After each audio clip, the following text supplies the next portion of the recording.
He grabbed my arm at the edge of the cliff, wind screaming around us, snow biting our faces, and he looked at me with eyes I had never seen before. Not the eyes of my best friend, not the eyes of the guy who'd punched my shoulder 1,000 times and called me bro. These were different eyes, raw, terrified, and before I could say a single word.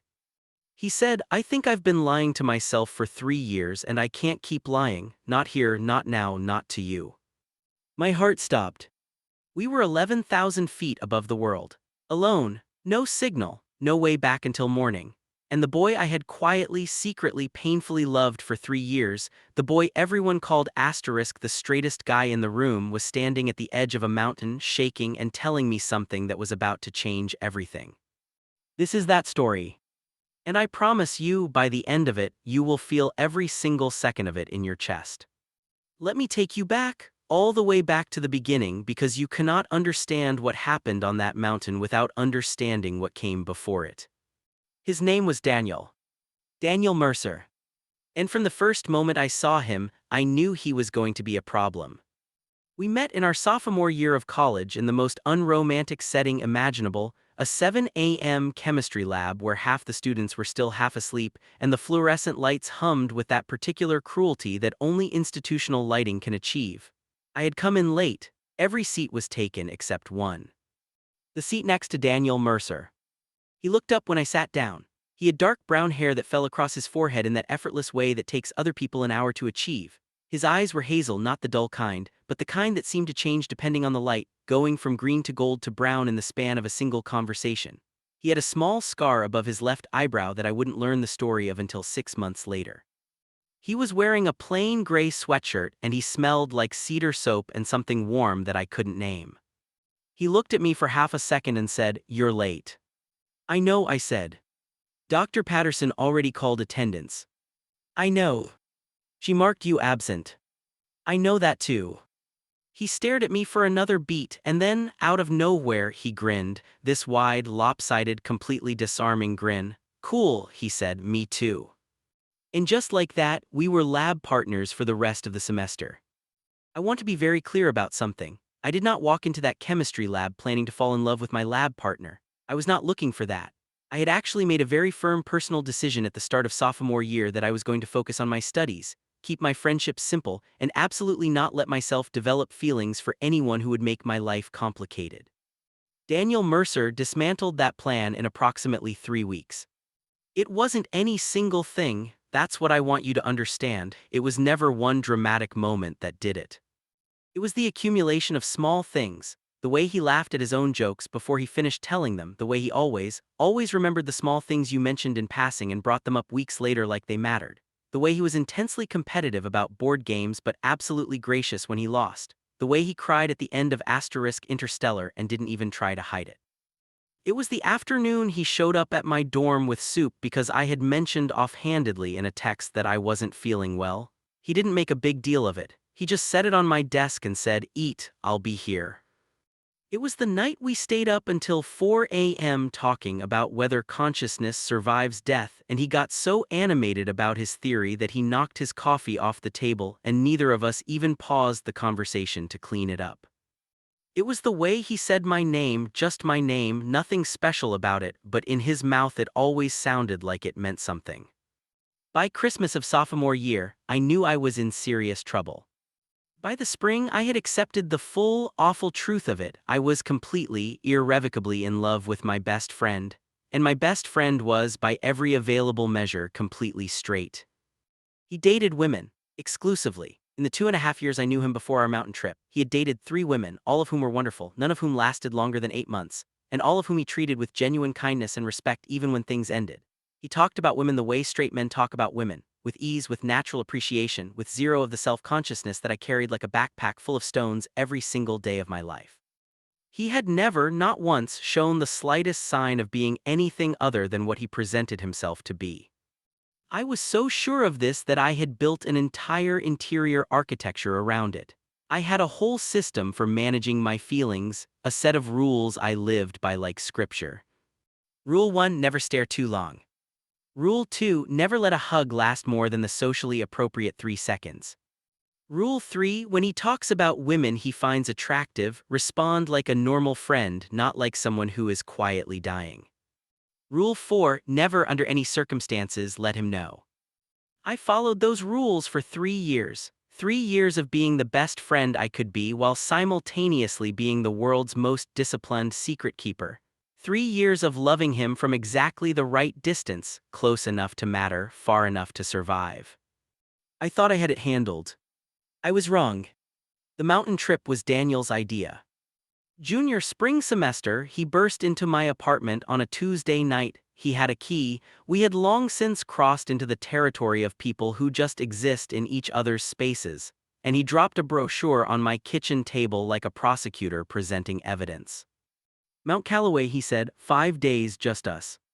I looked at the brochure. Mount Callaway was a peak in the northern range, not Everest, not technically extreme mountaineering, but not a casual hike either. You needed permits, you needed gear, you needed to know what you were doing. It sat at just over 11,000 feet and the upper trail was rated strenuous with technical sections.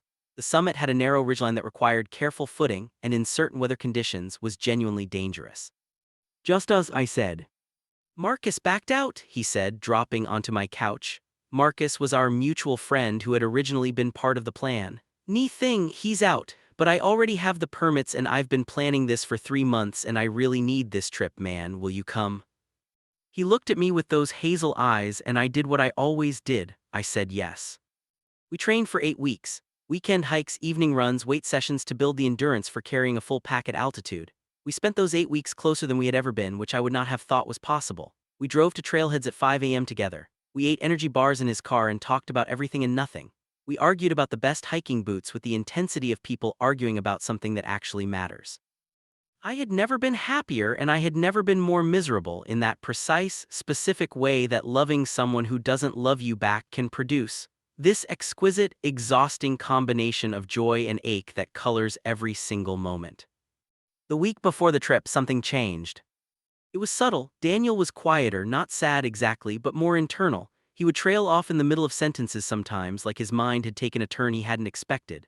I asked him twice if he was okay, and both times he said yes, of course, fine, just tired. I accepted it. I was used to not pushing Daniel when he went quiet. He always came back. I assumed it was pre-trip nerves. I was wrong about that too. We left at 4 a.m. on a Saturday in late October. The drive to the trailhead was 3 hours. We listened to music for the first hour, then podcasts, then nothing, just the highway unspoiling in our headlights and the dark sky beginning to go blue at the edges as dawn approached. Daniel drove. I watched the landscape change from flat farmland to rolling hills to the first dark silhouettes of real mountains, and I felt that feeling you get in the presence of large natural things, that specific, humbling smallness. We hit the trailhead parking lot as the sun cleared the ridgeline. The air at 6,000 feet base elevation was cold enough to sting, real October mountain cold that makes you feel awake and slightly alarmed. We loaded our packs in silence, checking our gear, moving with the practiced efficiency of people who have trained together. Ready, Daniel said. Ready, I said. And we started up. The first day's hike was 11 miles and 3,000 feet of elevation gain, and it was, honest assessment, brutal. Not because we weren't prepared, but because the mountain doesn't care how prepared you are. It has its own schedule, its own weight, its own opinion about you. By mile 4 we had stopped talking much, saving our breath for the trail. By mile 7 we were in the trees' dense evergreen forest, the air thick with pine and cold and the sounds of our footsteps and breathing. We camped at a designated site near a small alpine lake at just under 9,000 feet. By the time we got the tent up and water filtered and food heated, we were both depleted in that clean, honest way that only real physical effort produces. We sat by a small fire. Daniel had brought a compact fire starter, of course, because Daniel was the kind of person who prepared for everything, and we looked at the lake, which reflected the first stars appearing in the dark sky above. This was a good idea, I said. Told you, he said. I never said it wasn't. You made the face. I didn't make a face. You absolutely made the face, the Daniel has another ambitious plan face. I laughed. That face means I'm intrigued but cautious. It's a reasonable face. He smiled at the lake. The firelight caught the side of his face, the line of his jaw, the small scar above his eyebrow. I looked away. We went to sleep at 9 p.m. like children, exhausted and satisfied. Day 2 was supposed to be an acclimatization day, a shorter hike to our next camp at 10,200 feet, giving our bodies time to adjust to the altitude. The plan was to hike in by noon, rest the afternoon, and spend the evening at camp before the summit push on day 3. The morning started quietly. We broke camp efficiently, had our instant coffee in the cold, shouldered our packs. The trail on day 2 was rockier, more exposed, the trees thinning as we climbed. Views opened up, huge, sweeping views of the valley below and the surrounding peaks, the sky a specific, deep shade of blue that only exists at elevation. It was beautiful. I want you to understand that. Whatever happened later, whatever complexity and confusion and heartbreak was coming, that mountain was genuinely beautiful, and being on it felt like being briefly outside ordinary life in a way that made everything sharper and more real. Daniel was quiet for most of the morning, not companionably quiet, the kind of quiet we had developed over years of comfortable silence together. This was different. This was the quiet of a person turning something over and over in their mind, examining it from every angle, not yet ready to put it into words. I noticed I didn't ask. We stopped for lunch on a broad, flat rock with a view that went on for what felt like 50 miles, range after range of peaks fading into blue distance, the sky enormous above us. We ate without talking. The wind was picking up, coming from the northwest, carrying the smell of something colder to come. "Hey," Daniel said finally. "Hey," I said. Long pause, he was looking at the horizon. His sandwich was untouched on his knee. "Can I ask you something weird?" he said. Something in my chest tightened. I kept my face neutral. "Sure. When did you know about yourself? Like, when did you know you were gay?" The question landed differently than I expected. Daniel knew I was gay. I had come out to him in freshman year before I knew him well enough to be afraid of his reaction, and his response had been so immediately, casually accepting that it had actually been somewhat anticlimactic. He had just nodded and said, "Cool, thanks for telling me," and then asked if I wanted pizza. We had never really discussed it in depth beyond that. I studied his profile. He was still looking at the distance. "Honestly," I said, "I was probably about 14, but I didn't fully admit it to myself until I was 16. 14, he repeated, like he was filing this away. "Why?" Another long pause. The wind pushed through the space between us. "Just curious," he said. He picked up his sandwich and took a bite, and we moved on. But that question stayed with me. It sat in the corner of the afternoon like a shape in fog, a present, undefined, potentially significant. I told myself I was reading too much into it. I had years of practice telling myself that. We made camp at 10,200 feet by early afternoon, and spent the rest of the day in a loose, easy version of resting, reading, stretching, filtering water, watching the light change on the peaks.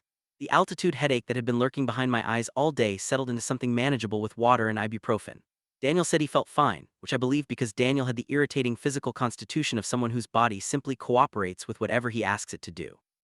After dinner, freeze-dried pasta that tasted, in the specific delirium of altitude and exhaustion, genuinely excellent, we sat outside the tent as the last light left the sky. The stars at 10,200 feet are not like the stars at sea level. They are not decoration. They are overwhelming. The entire Milky Way spread across the sky like something that makes you feel both tiny and held, simultaneously crushed and expanded. "I've been thinking," Daniel said. "About." He was lying on his back on his sleeping bag, looking straight up. I was sitting beside him, arms around my knees. "About," he stopped, started again.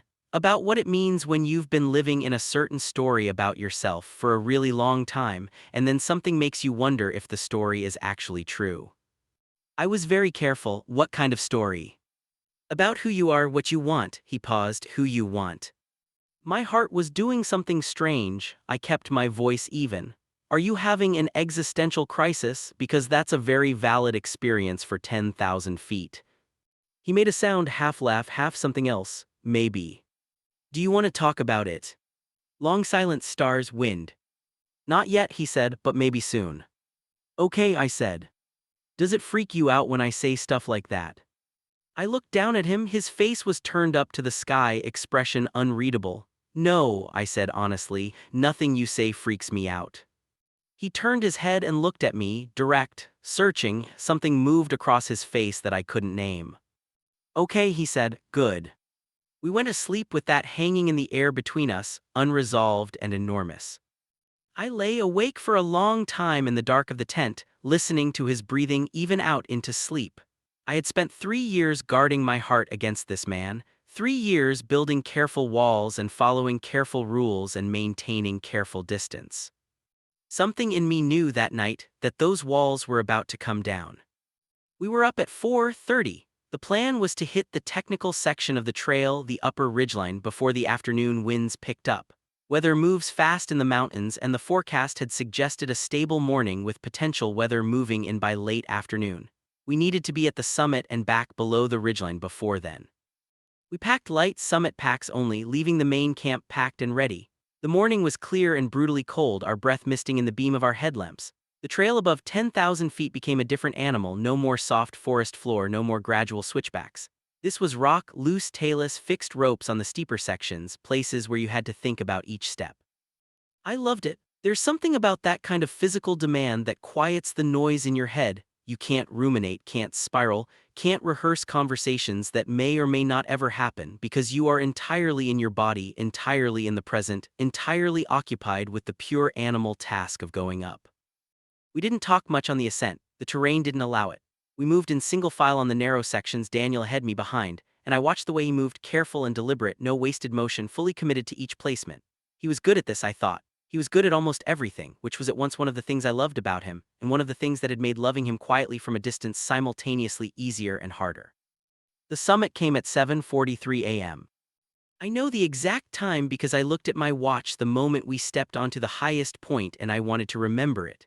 The summit was a broad, rocky plateau, not the dramatic spike that mountains have in movies, but something more honest, a place where the ground simply ran out of up, and all around you was the curved edge of the world. We stood there for a long moment without speaking. The view was, I don't have adequate words for it, every adjective feels small. It was the kind of view that bypasses your brain and goes straight into something older, something pre-verbal.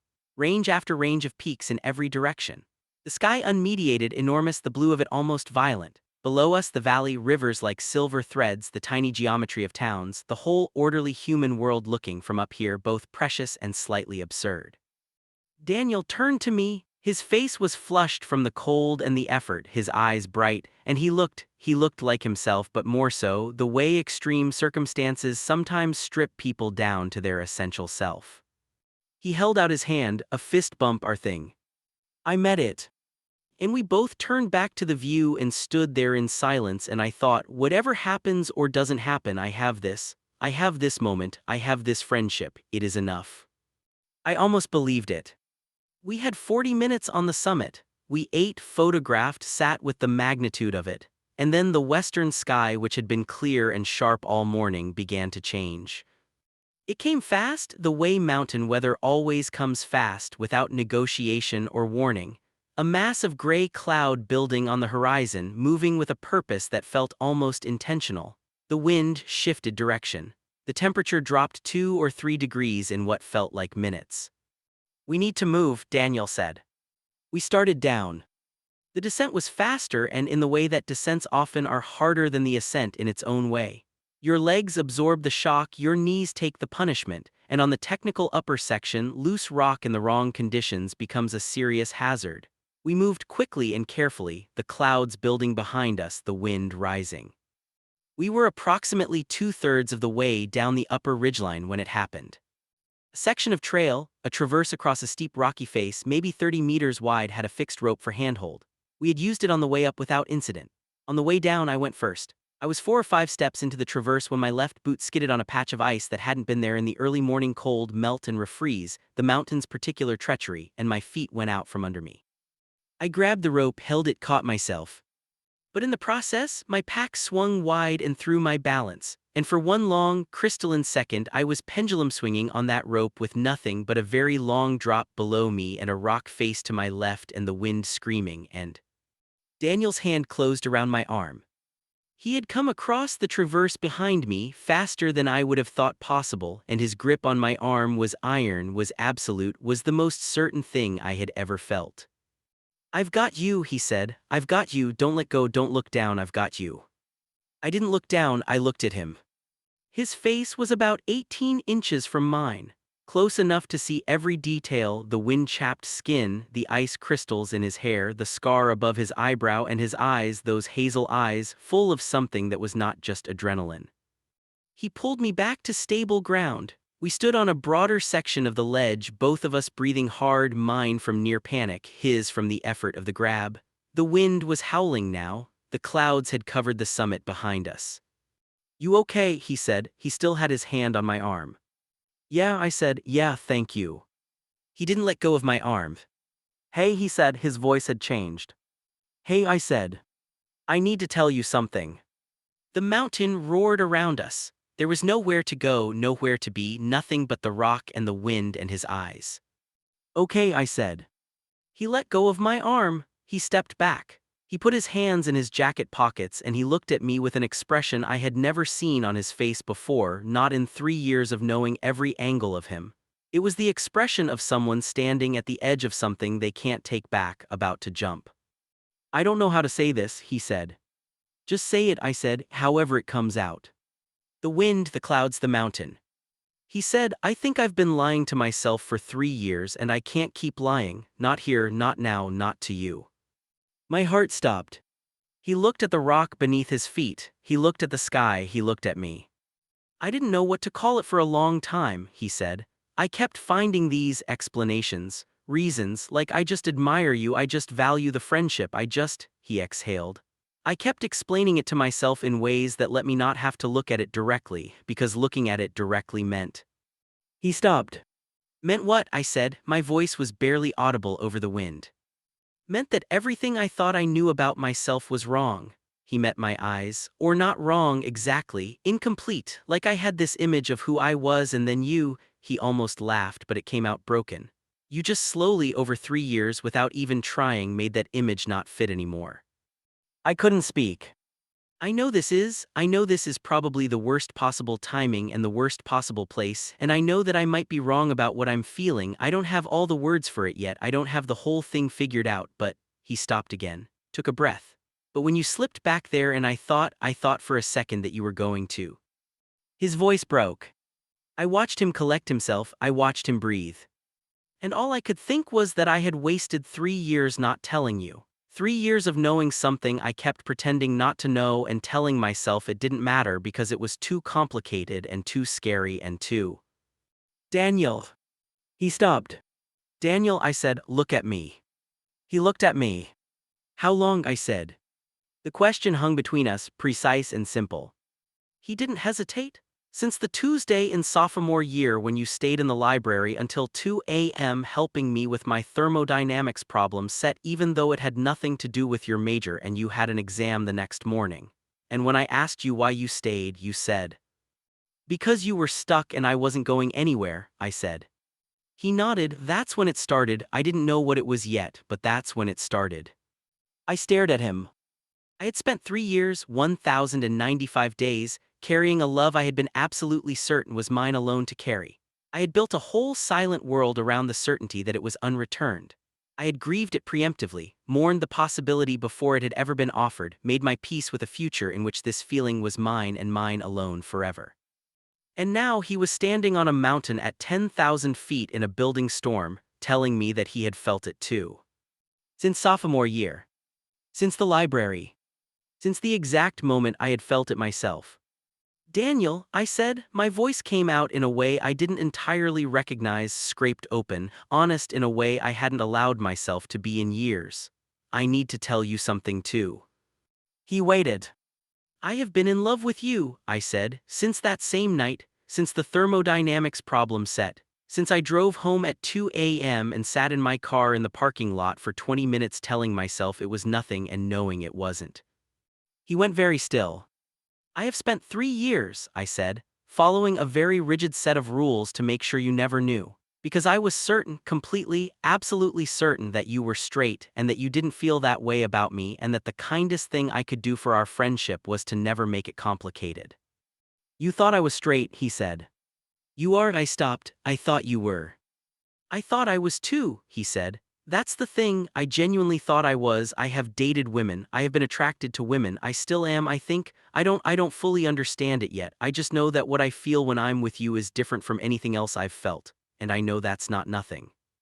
The wind shifted, something cold hit my face, the first edge of what was coming. "We need to get off this ridgeline," I said. "I know," he said.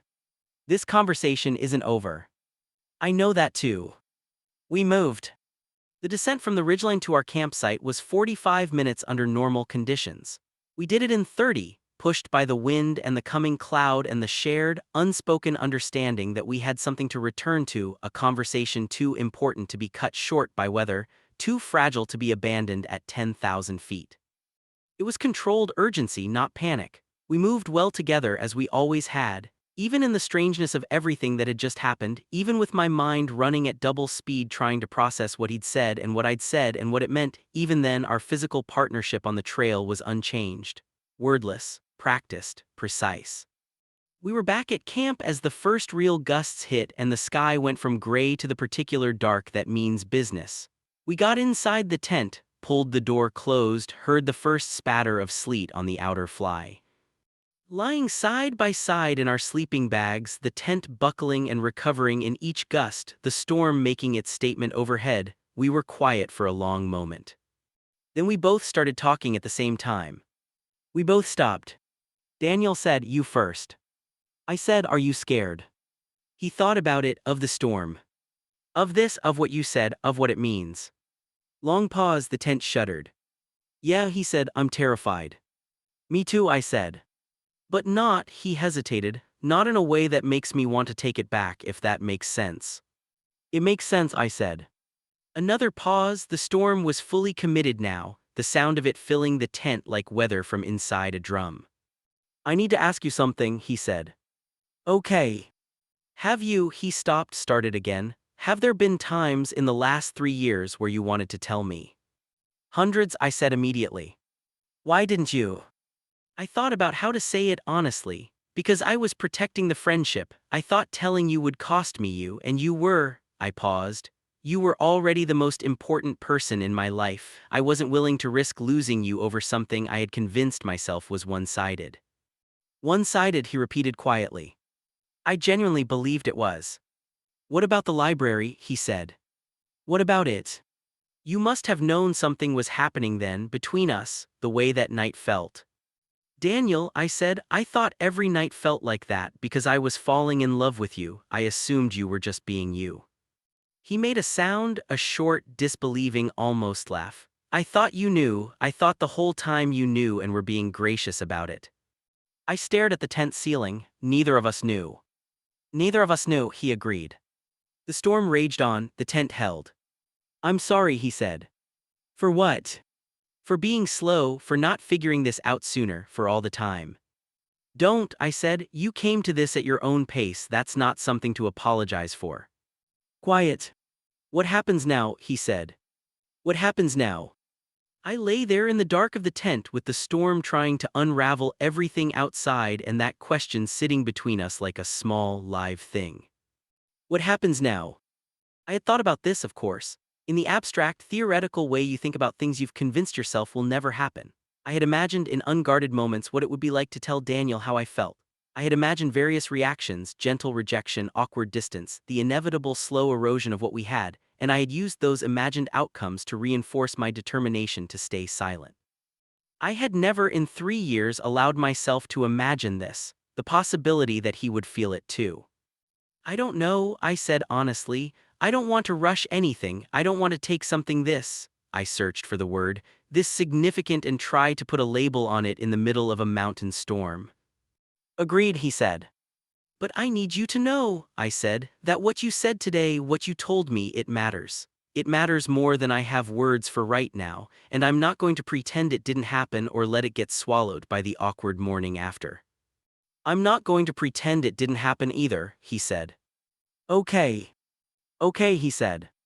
Another stretch of silence. The wind peaked and howled and then eased slightly, the storm breathing. Can I ask you something, I said. Yeah.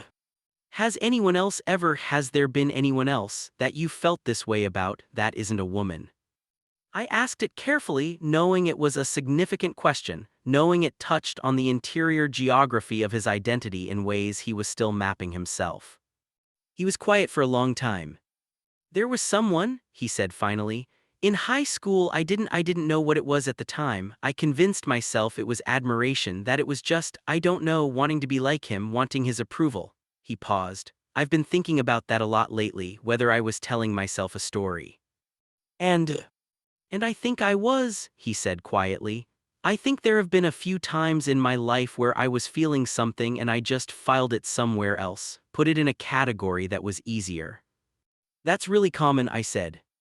Is it? Yeah, for people who grow up with a certain expectation of themselves, it's easier to mislabel things than to look at them directly. He was quiet again. Is that what you did in the beginning? No, I said. For me, it was always pretty clear what it was. I just wasn't allowed to say it out loud for a while. I'm sorry that was your experience, he said, and the way he said it, direct, sincere, without the awkward overperformance that people sometimes layer onto empathy, made something in my chest ache. Thank you, I said. I'm still figuring out what to call what I am, he said. I don't want to put a label on it that doesn't fit. I'm not sure what fits yet. You don't have to know, I said. You have time. What I do know, he said, is what I feel about you specifically. That part I'm not confused about. I closed my eyes. Okay, I said. Is that enough for now? Is that something you can work with? Daniel, I said, the fact that you said it at all, the fact that you told me on the side of a mountain in a storm, that's more than enough. He exhaled, long and slow, like he had been holding it for 3 years. Good, he said. We fell asleep eventually, the storm still working at the tent, his shoulder an inch from mine in the narrow space of our shared darkness. I did not sleep well, I did not care. The storm passed sometime in the pre-dawn hours. I woke at first light to a tent still standing, which felt like a small miracle, and to Daniel asleep beside me, his face open and unguarded in the way people's faces only are when they don't know they're being looked at. I looked at him for a moment, one honest, unguarded moment that I let myself have, and then I unzipped the tent and crawled out into the morning. The world after a storm is particular. The air was cold and washed, the kind of clean that makes you want to breathe deeply just to fill up on it. The sky was pale gray-blue early, the sun not yet over the eastern peaks. The ground was dusted with thin snow, an inch, maybe two, that had come with the storm's back end. Everything was quiet. I sat on a rock outside the tent and held my water bottle and thought. I thought about 3 years, about rules and distances and the elaborate architecture of unspoken love. I thought about the moment on the ridgeline, his hand on my arm, certain and strong, the most secure I had felt in years. I thought about what he had said and what I had said and the night we had spent inside the storm with everything changed between us. I thought about what happens now might actually mean. Because here was the truth I had to be honest with myself about. I loved him. I had loved him for 3 years and that was not in question, but love alone was not a plan. He was still figuring out his identity. He was still in the early, tender, deeply personal work of understanding what he felt and what he wanted and who he was. That process was his, and it was not mine to rush or shape or need anything from. I also knew myself well enough to know that I was not capable of going back to how things had been before, pretending the conversation hadn't happened, filing this mountain in the same drawer as all the other moments I had swallowed down. That version of our friendship was no longer available to me. Which meant we were in genuinely new territory, unmapped, real. The tent rustled and Daniel crawled out, blinking in the pale morning light, his hair doing the thing it always did when he woke up 3 different directions simultaneously. He sat down beside me on the rock. Morning, I said. Morning, he said. We sat with our water bottles in the cold morning air and watched the sun begin to catch the upper peaks. How are you feeling? I asked. He considered the question seriously. Lighter, he said, which is weird because I feel like I should be more scared, but mostly I feel lighter. Lighter is good, I said. How are you feeling? He asked. Careful, I said honestly, hopeful and careful. Yeah, he said, that's the right call. I don't want to make this into something before it's had time to be whatever it's going to be, I said. I don't want to put pressure on it. What you're working through, that's significant. That takes time. I know, he said. I'm not trying to hand you a fully resolved situation. He looked at the mountains. I'm trying to be honest with you for the first time, fully honest. I know, I said. Is that okay? It's more than okay, it's everything. We sat in silence for a while, comfortable silence, our silence the one we'd built over 3 years of 1,000 small moments, and I thought, this is still us, whatever else this becomes, we are still us. Hey, he said. Hey. Thank you for not making it weird. I laughed, a real laugh, unstrained, the first one in what felt like a long time. I cannot believe you just said thank you for not making it weird when you confessed your feelings for me during a storm on a mountain ridgeline. He laughed too. I mean, I worked with the circumstances I had.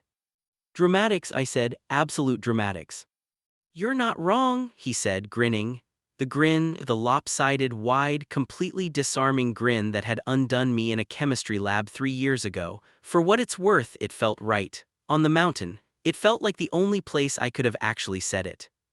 I believe you, I said. And I did. We had 2 more days on the mountain. Day 4 was the descent back to base camp, 14 miles with all our gear, our legs and knees paying the toll. Day 5 was the drive home. Those 2 days were different from anything that had come before. Not dramatically different on the surface, we still bickered about trail snacks and pace and whether the weather app on Daniel's phone was useless at altitude. It was. We still moved in our practiced, comfortable rhythm.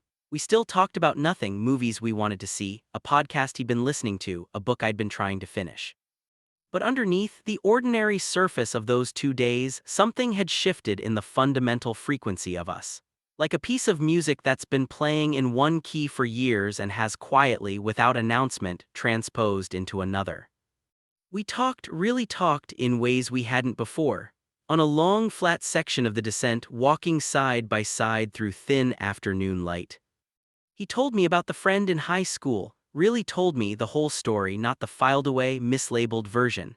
He described the feeling with the specific, careful language of someone who had finally found the right words for something they'd been trying to describe for years.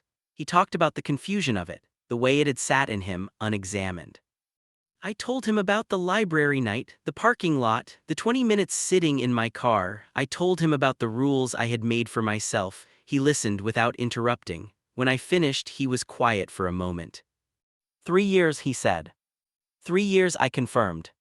I'm sorry that was lonely, he said. It was, I said simply, but it also made me really good at loving you without agenda, which I think, I chose my words carefully, is probably a good thing for whatever this is. Loving without agenda, he repeated, I like that. Don't make it into a poster, I said. Too late, he said, it's a poster. On the second day's descent with the trailhead an hour ahead of us, he asked me something that I had been wondering if he would ask. What do you want, he said, like not what you're managing or protecting or being careful about, what do you actually want? I hiked in silence for 30 seconds, considering the question honestly. I want whatever version of this is real, I said. I don't want a situation, I don't want something built on the novelty of a mountain confession. I paused. I want you to figure out who you are and what you want without pressure from me, and then I want to see if what's between us is something that can sustain ordinary life, not just mountains. He was quiet. But yes, I said, if you're asking whether I want this to be something, yes, I want it to be something. I have wanted it for 3 years. He nodded slowly. That's honest. You asked for honest. I did, he said. I want it to be something too, I just want to do it right. Then we do it right, I said. Together. Together, I said. We hit the trailhead at 2:47 p.m. on day 5, right on schedule. The parking lot was half full, other hikers coming and going, a family loading gear into an SUV, a ranger station with its flag snapping in the wind, the ordinary world, cars, pavement. Cell service, both our phones buzzed back to life simultaneously, dumping notifications from 3 days of silence. We stopped at the trailhead marker and looked back up at the mountain. You couldn't see the summit from here, it was lost in the upper terrain, but you could see the line of the ridge, could trace roughly where we'd been. We did it, Daniel said. We did, I said. We stood there for a moment, two people who had gone up one thing and come down another. He looked at me, ready to go home. Yeah, I said, but hey. Yes. On the drive home, can we, I searched for the word. Can we just be us for a few more hours before we have to figure out how to explain any of this to anyone else or what to call it or what it means practically? Can we just drive home and listen to music and eat gas station snacks and be us? He looked at me for a moment, then that grin, the one that started everything. Yeah, he said, that sounds perfect. I want to tell you what happened next because I think you deserve the honest version rather than the clean, cinematic one. What happened next was, it was complicated. Because real things are complicated. Because Daniel was doing genuine, difficult, important work on himself, figuring out his identity, having conversations with himself that he'd been avoiding for years, navigating what it meant to understand himself differently than he had. That process was not linear. It was not quick. There were weeks where things between us felt electric and close and like the beginning of something real. There were also weeks where he pulled back, not meanly, not unkindly, but in the way people pull back when they're overwhelmed, and I had to practice the thing I had gotten good at over 3 years, loving without agenda, loving without making my love a weight he had to carry. We talked more in those months than we ever had, about everything, about identity and desire and fear and what it means to revise the story you've been telling yourself. He started seeing a therapist, his own idea, which I was proud of him for. I was honest with him about my feelings without weaponizing them. We were careful with each other. About 4 months after the mountain, he told me he had worked some things out. He said, "I've been talking to my therapist about labels and she made this point that resonated with me. She said the label isn't the point. The experience is the point. And my experience is," he paused, "my experience is that I have felt this for you for 3 years and I'm done being afraid of it." I said, "What are you saying?" He said, "I'm saying I'd like to try, if you still want to." I said, "I still want to." And that was the beginning of something. Not a fairy tale, not a movie. A real thing with real work and real uncertainty and real days that were easy and real days that were hard. A relationship built between two people who had spent 3 years as the most important people in each other's lives, which turned out to be both the best possible foundation and its own kind of challenge. When you already know someone's full interior, whether all their moods and contradictions and blind spots and gifts, starting to love them romantically is less a discovery and more a decision. A recommitment. A choice to look at what you already know and say, yes, I choose this. We chose it. We're still choosing it. If you've made it this far, if you've stayed with this story through the chemistry lab and the mountain and the storm and the difficult, real, unceremonious aftermath, I want to tell you a few things. I want to tell you that the love you're carrying quietly, the love you've convinced yourself is too complicated or too uncertain or too risky to speak, that love is not a burden. It is not evidence of stupidity or weakness. It is evidence that you're capable of something enormous, and enormous things deserve honesty. I want to tell you that the person you're loving may be further along in their own understanding than their surface suggests. Identity is interior and slow and deeply personal, and people arrive at their own truths on their own schedules. You cannot know from the outside what someone is working through on the inside. This is not an instruction to declare your feelings recklessly. Please read the room, protect yourself, understand that not every unrequited feeling is secretly mutual. But it is a reminder that certainty about someone else's interiority is a fiction. You don't always know what you think you know. I want to tell you that the moments that matter most often arrive in the most unexpected places. Not at staged perfect dinners or romantic planned scenarios, but on mountain ridgelines, in building storms, in the middle of the chaos and physical reality of actually being alive. The places where the ordinary armor comes off, that's where truth tends to live. I want to tell you that 3 years of loving someone without agenda, without demanding anything in return, without making your love their problem, is not wasted. It is character. It is depth. It is the kind of love that can sustain something real because it was never conditional in the first place. And I want to tell you, maybe most importantly, that the story of who you are is not fixed. Daniel taught me that. The story of who we are is always, always in revision. The person who showed up to that chemistry lab in sophomore year with a certain understanding of himself came down that mountain with a different one. That's not a failure, that's being human, that's being alive. Be honest with the people you love. Even if it's scary. Even if it's imperfect. Even if the timing is terrible and you're 10,000 feet above the world and the weather is turning and there are no guaranteed outcomes. Tell the truth. It is almost always worth it. We went back. 1 year later, almost to the day. 2 permits, the same trailhead, the same 11 miles on day 1, the same impossible stars at 10,200 feet. We stood on the summit on a clear morning with no storm on the horizon, just the whole world spread out below us, range after range of peaks fading into blue distance, the sky enormous and unhurried. I looked at him, he was looking at the view. He said without turning, "This is where you almost fell." "I know," I said.